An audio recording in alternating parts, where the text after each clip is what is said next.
melewati masa. Oke, next lanjut.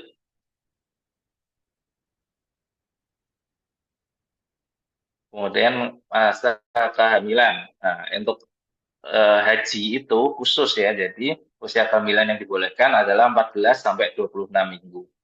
Kecuali dengan penyulit itu perlu kita nilai lebih ataupun harus ada surat dari OJIN-nya. Oke, next lanjut.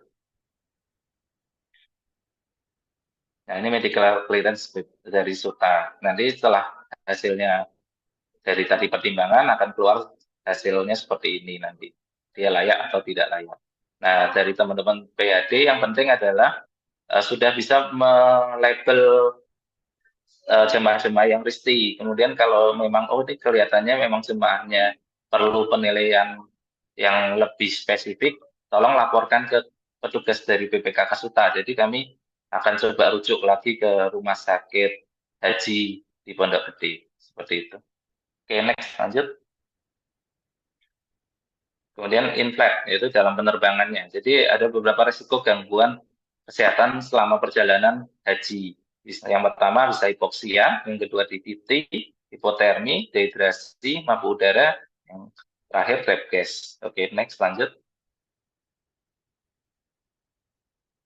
Oke, hipoksia. Ya, itu karena tadi ada perbedaan tekanan sehingga menyebabkan kondisi hipoksia.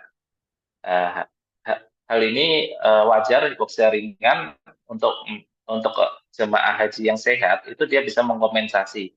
Namun kalau yang dia memiliki komorbid seperti penyakit jantung, paru-paru ataupun tadi HB-nya rendah itu akan makin sesak nafas atau hipoksianya makin parah gitu. Kemudian penanganannya yaitu dengan lapor ke Purser, kemudian minta akses untuk oksigen begitu. Oke, next lanjut. Kemudian DVT, yaitu pembekuan darah di pembuluh balik vena ataupun daerah tungkai. Nah, ini karena penerbangan jarak jauh, kemudian tadi masalah ekonomi kelas, sehingga kaki jarang digerakkan, akhirnya terjadi sumbatan pada kaki. Nah, ini juga sering kita lupakan. Makanya nanti perlunya edukasi atau promosi kesehatan. Oke, next lanjut.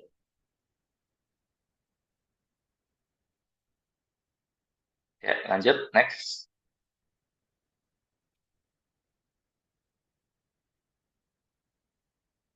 Oke, nah, bagaimana cara mengatasinya? Salah satunya dengan compression stocking atau stocking khusus DVT itu untuk yang biasanya memang dia sebelumnya memang punya DVT, biasanya dia sudah menyiapkan sendiri. Kemudian kalau yang belum pernah untuk pencegahan itu bisa melakukan dengan senam DVT. Nah, itu bisa dilakukan setiap 1 jam sekali ataupun 2 jam sekali. Nanti koordinasi sama kursernya dibolehkannya setiap 1 jam atau 2 jam sekali. Gitu. Kemudian selanjutnya next. Ini berikut gambaran senam BPT. Jadi ya cukup sederhana bisa ajarkan ke jemaahnya nanti eh, apa tuh ini contoh gerakannya gitu. Nanti bisa lihat di YouTube untuk lebih jelasnya ya untuk senam BPT ini. Oke, next lanjut. Kemudian yang berikutnya, gangguan kesehatan dehidrasi atau kekurangan cairan. Hal ini terjadi karena kadar kelembatan dalam kabin itu rendah. Nah, salah satu beberapa contoh pencegahannya, yaitu gunakan pelembab, kemudian minum air 200 ml per jam, dan tidak menahan kencing. Jadi, penting juga dari teman-teman untuk mengajari cara menggunakan toilet di pesawat, karena jemaah ini rata-rata belum pernah naik pesawat, kemudian lansia. Jadi toilet pesawat kan caranya berbeda dibanding toilet yang di rumahnya. Jadi perlu dilakukan edukasi toilet training sehingga jemaah haji itu dia nggak takut untuk ke kamar mandi. Nah, rata-rata jemaah haji itu takut ke kamar mandi, akhirnya dia nahan, malah terjadi nyeri ataupun ISK gitu. Gitu terjadi kolik renal ataupun ISK itu yang ditakutkan. Oke, next lanjut.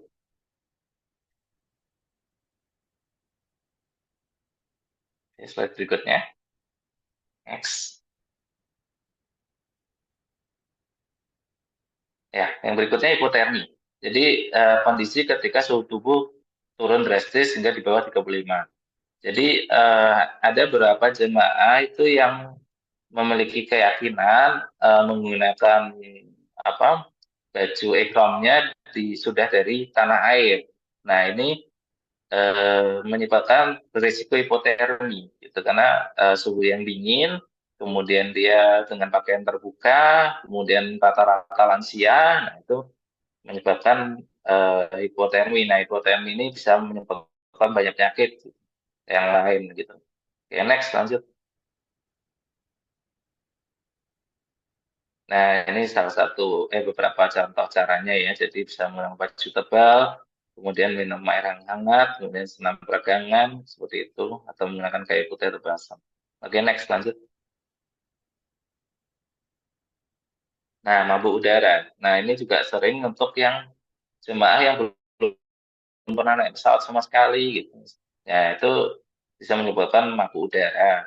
Nah, caranya dengan memberi obat antimo itu kita harus sedia ya. Jadi mungkin akses untuk obat antimo ini eh, kita taruh di tas emergensi kita, jadi lebih mudah karena rata-rata beberapa pada muntah di pesawat gitu.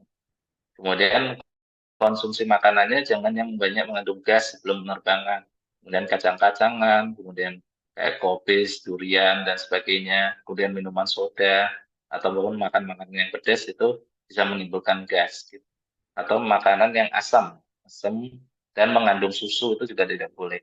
Sehingga berisiko untuk terjadinya mabuk udara. Oke, lanjut, next. Nah, ini tadi trap gas akhirnya menyebabkan nyeri pada telinga. Nah, salah satu yang bisa dilakukan adalah manuver Falsafa. Kemudian perut kembung itu tadi yang mengandung makanan yang atau minuman yang bisa menimbulkan gas sebelum terbang itu sebaiknya dihindari. Tadi kayak makanan yang mengandung gas, kemudian susu ataupun makanan yang asam ataupun pedas.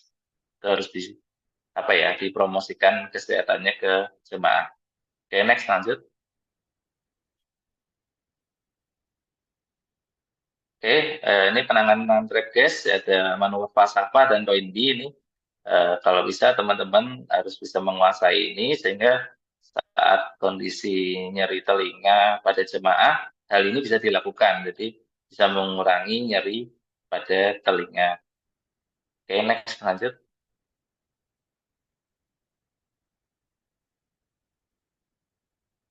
Oke, inflight medical emergency. Jadi selain gangguan kesehatan tadi, itu bisa terjadi gawat darurat medik di pesawat. Nah, salah satu pencegahannya dengan visitasi. Jadi visitasi jemaah ini dengan cara Bapak Ibu sekalian sudah melabel kan. Jadi udah kira-kira oh ini yang jemaah-jemaah yang sakit ditaruh paling depan, kemudian sudah tahu lokasi-lokasinya. Jadi itu lebih memudahkan dari teman-teman TKHD untuk mengetahui oh ini jemaah-jemaah yang risiko tinggi. Kemudian yang berikutnya adalah visitasi dengan eh, ke jalan ke semua row pesawat. Jadi row pesawat di penerbangan haji itu ada tiga, jadi cukup panjang pesawatnya. Jadi itu bergantian. Misalnya eh, 1 jam pertama perawat, 1 jam berikutnya dokter, terus 1 jam berikutnya perawat yang kedua gitu, terus 1 jam berikutnya TKHD-nya gitu. Jadi berputar sampai 8 jam itu, jadi setiap 1 jam sekali ada yang visitasi. Pertama untuk melihat kondisi jemaahnya, jadi dengan melihat lebih awal itu bisa menangani keluhan kesehatan lebih awal sehingga tidak jatuh ke kondisi gawat darurat medik gitu ataupun gangguan kesehatan yang lebih parah lagi seperti itu. Oke, next lanjut. Oke, next slide berikutnya. Oke, ini kejadian penyakit yang dilaporkan dalam penerbangan. Ini yang paling sering itu hilang kesadaran Kemudian yang kedua penyakit jantung, yang ketiga kejang. Jadi nanti mungkin obat-obatan ini yang diperbanyak teman-teman sekalian ya, untuk apa kemungkinan terjadi gawat darurat medik di penerbangan. Oke, next lanjut. Ya, ini konsepnya kalau ada emergensi pesawat. Yang pertama, saat ada emergensi tidak panik, langsung komunikasi dengan purser. Purser adalah kepala dari pramugari. Jadi pramugari ataupun pramugari. Jadi bisa purser itu bisa cowok, bisa cewek. Jadi dia adalah yang apa ya, yang segala aktivitas kita itu harus menginfokan kepada beliau gitu. Jadi nanti kalau ada emergensi juga lapor ke pusat tersebut, kemudian untuk mengakses kotak dari P3K pesawat dan oksigen juga melalui pusat tersebut. Jadi oksigen di pesawat ataupun alat kesehatan di pesawat itu harus melalui pusar itu. Jadi kuncinya pertama lapor dulu. Yang kedua tetap tenang.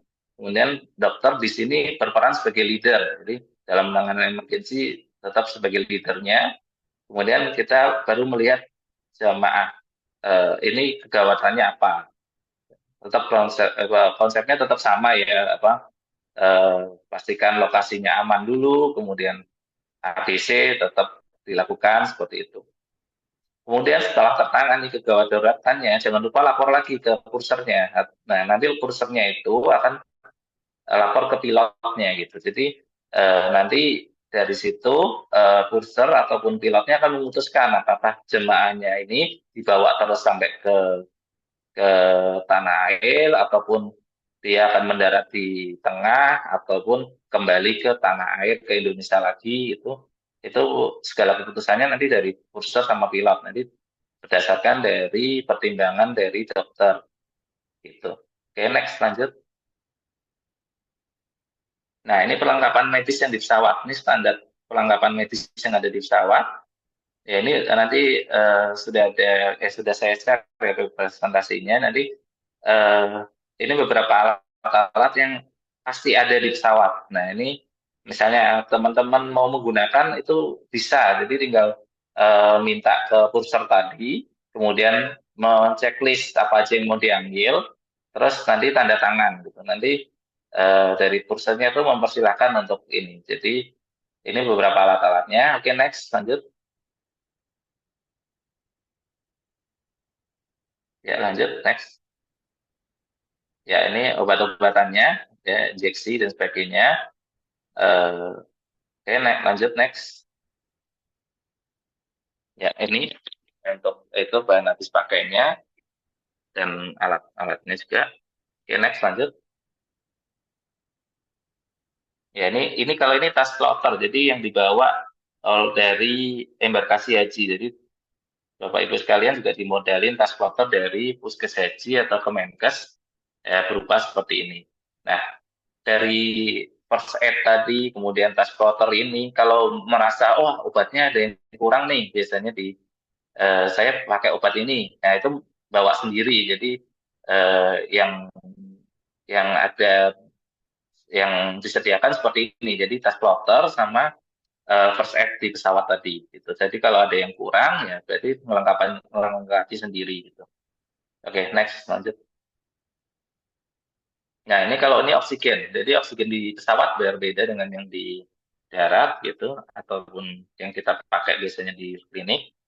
Nah, ini kalau yang A itu untuk lihat kecepatannya 2 liter per menit, 4 liter per menit gitu. Terus B itu untuk masukin selang oksigennya, yang C itu untuk membuka tekanan oksigennya, yang D itu melihat oksigennya masih ada atau tidak gitu. Oke, next lanjut.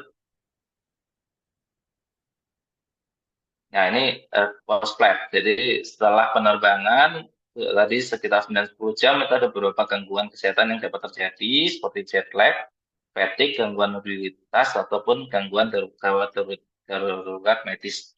Oke, next.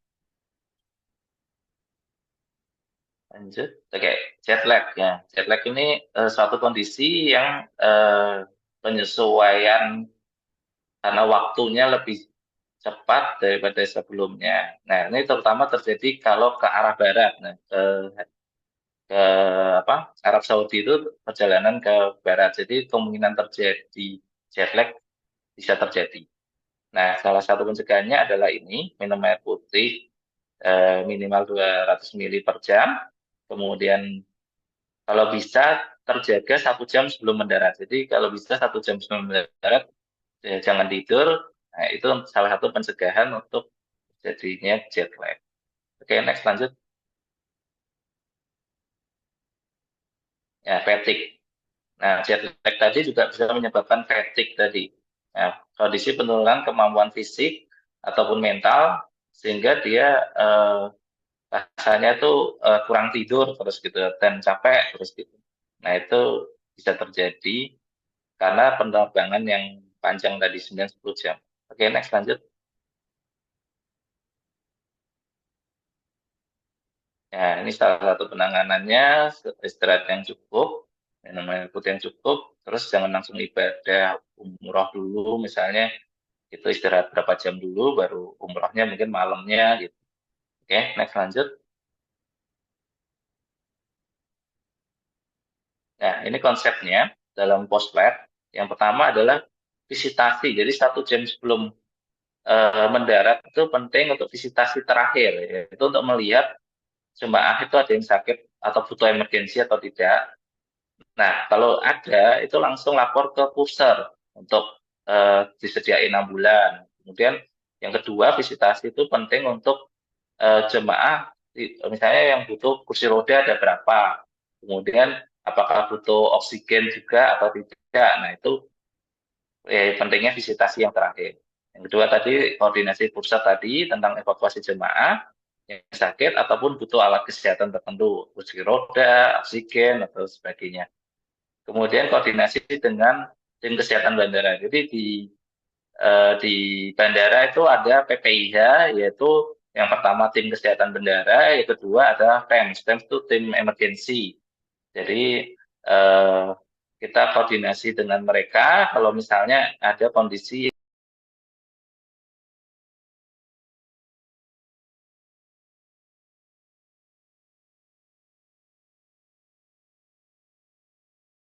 Mute ya dok, mute dokter Denny izin.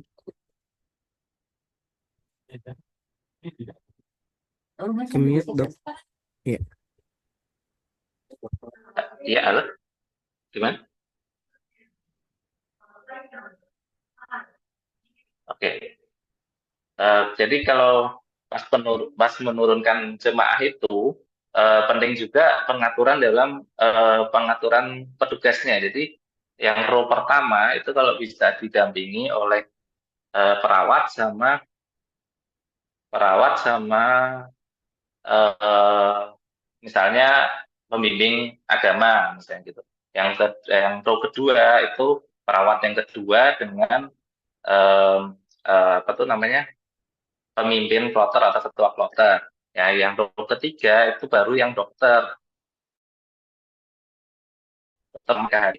Nah, itu untuk misalnya yang tidak ada jemaah yang tertinggal, kemudian ada yang sakit di terakhir. Nah, itu masih ada dokter sama TKHD yang di terakhir gitu.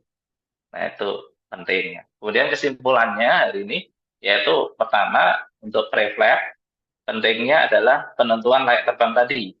Nah, dari TKHD itu mungkin membantu dari petugas BPKK mana aja yang kira-kira butuh pemeriksaan lebih intens, lebih spesifik gitu. Jadi sehingga dia bisa ditangani dulu sebelum terbang ke tanah air, ke tanah suci. Sorry.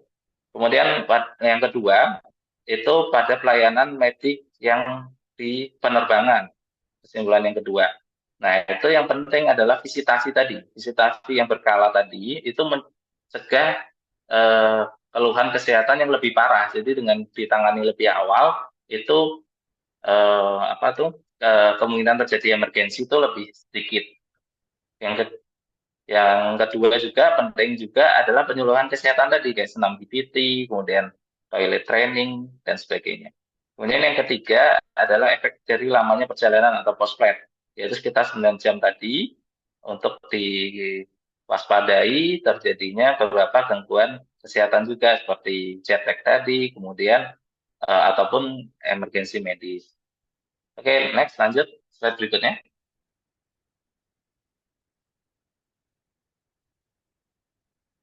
Nah, ini saya hanya mengingatkan kalau kita sekarang ini terpilih menjadi TKHD itu mewakili dari beberapa dokter di Jakarta, kemudian eh, sebaiknya kita mengabdikan diri kita sehingga sebaik-baiknya manusia adalah yang paling bermanfaat bagi manusia lainnya.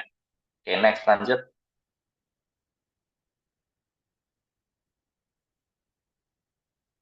Baik, ada pertanyaan? Silakan kalau ada pertanyaan. Izin bertanya, Dok. Boleh. Em, Tadi mau bertanya terkait dengan pemantauan jamaah haji saat di pesawat. Kan kita lumayan lama ya, Dok, berada di pesawat sekitar 9 jam gitu ya kalau nggak ada transit. Itu baiknya berapa kali ya, Dok, dilakukan visitasi. Terus kemudian yang kedua, mengingat dengan terbatasnya petugas yang kabarnya tahun ini dikurangin gitu ya. Apakah memungkinkan jika jamaah haji yang risti itu dikelompokkan seperti itu sehingga memudahkan pemantauan oleh petugas? Terima kasih sebelumnya. Baik, baik, ya, baik. Saya langsung jawab ya.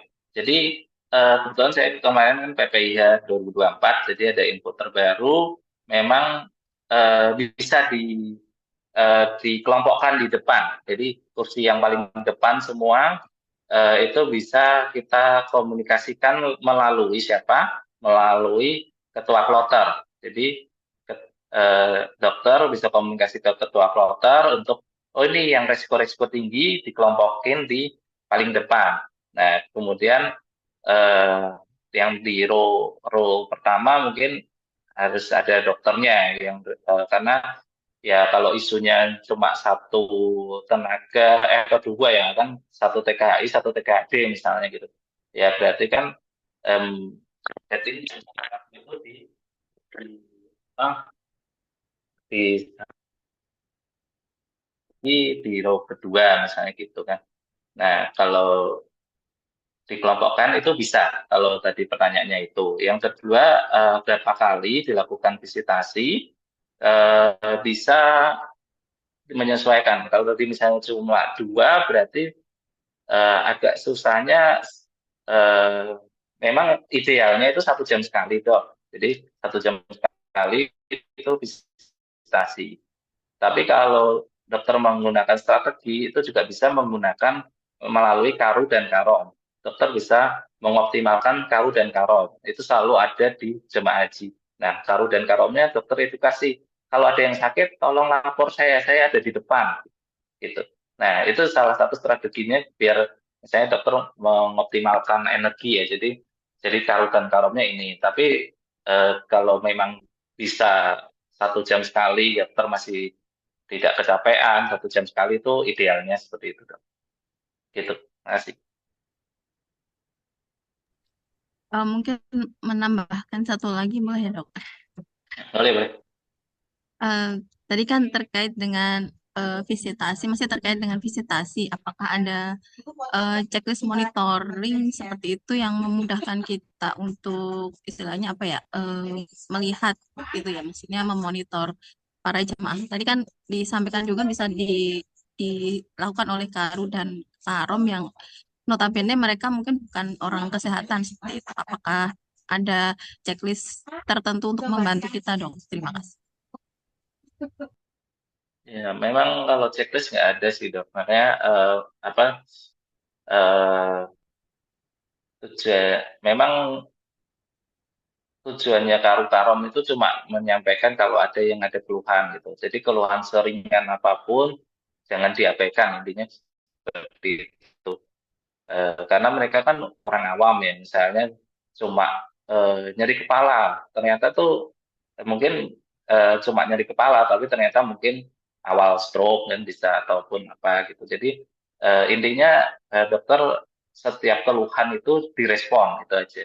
Ya dengan cara memanfaatkan Karo dan Karon. Kalau kita ngasih checklist pun mereka juga nggak paham karena mereka orang awam kan gitu. Jadi yang ideal 1 jam sekali, kalau pengalaman saya 1 jam sekali itu kita memang kan bisa melihat langsung ya kan, kita bisa lihat dari mimiknya, dari wajahnya gitu. Oh ini kayaknya tidur atau ini memang apa pingsan atau apa kan kita bisa tahu. Kemudian atau mereka bisa langsung menyampaikan biasanya kita lewat gitu, dok saya kok ini pusing atau dok saya kok ini ya mual ya. Nah itu bisa langsung ditangani. Itu sih dok. Masih. Baik dok, terima kasih penjelasannya. Sama-sama. Silakan yang lain. Izin bertanya, dok. Boleh. Ya, dok, apabila menemukan kasus kegawatan di saat penerbangan dan ternyata qadarullah wafat gitu dok jemaahnya, nah itu gimana? Lalu kemudian untuk embarkasi itu kan ada pemeriksaan kesehatan. Sebetulnya apakah hanya menentukan layak dan tidak layak terbangnya saja atau juga meng-cross-check kembali status istitoahnya. Kalau misalkan ternyata begitu diperiksa tidak istitoah, itu nanti jamaahnya gimana? Mungkin gitu dok. Terima kasih dok. Ya baik.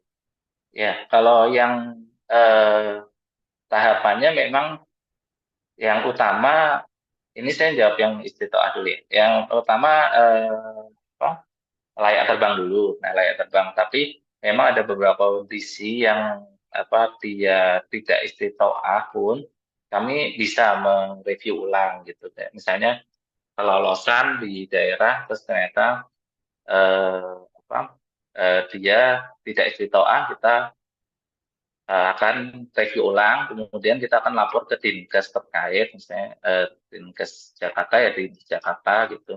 Kalau ini jemaahnya perlu di penilaian ulang nih untuk apa ini benar istitoah. Biasanya rata-rata tuh kayak gagal ginjal misalnya kayak gitu. Itu ternyata sampai di embarkasi dia sudah stadium 5 gitu dan belum pernah sama sekali cuci darah seperti itu. Nah itu biasanya kami akan lakukan penilaian kembali itu apakah dia istitoah atau tidak. Kemudian kalau tadi jemaah yang eh, eh, yang meninggal ya, meninggal saat kita tangani ternyata meninggal.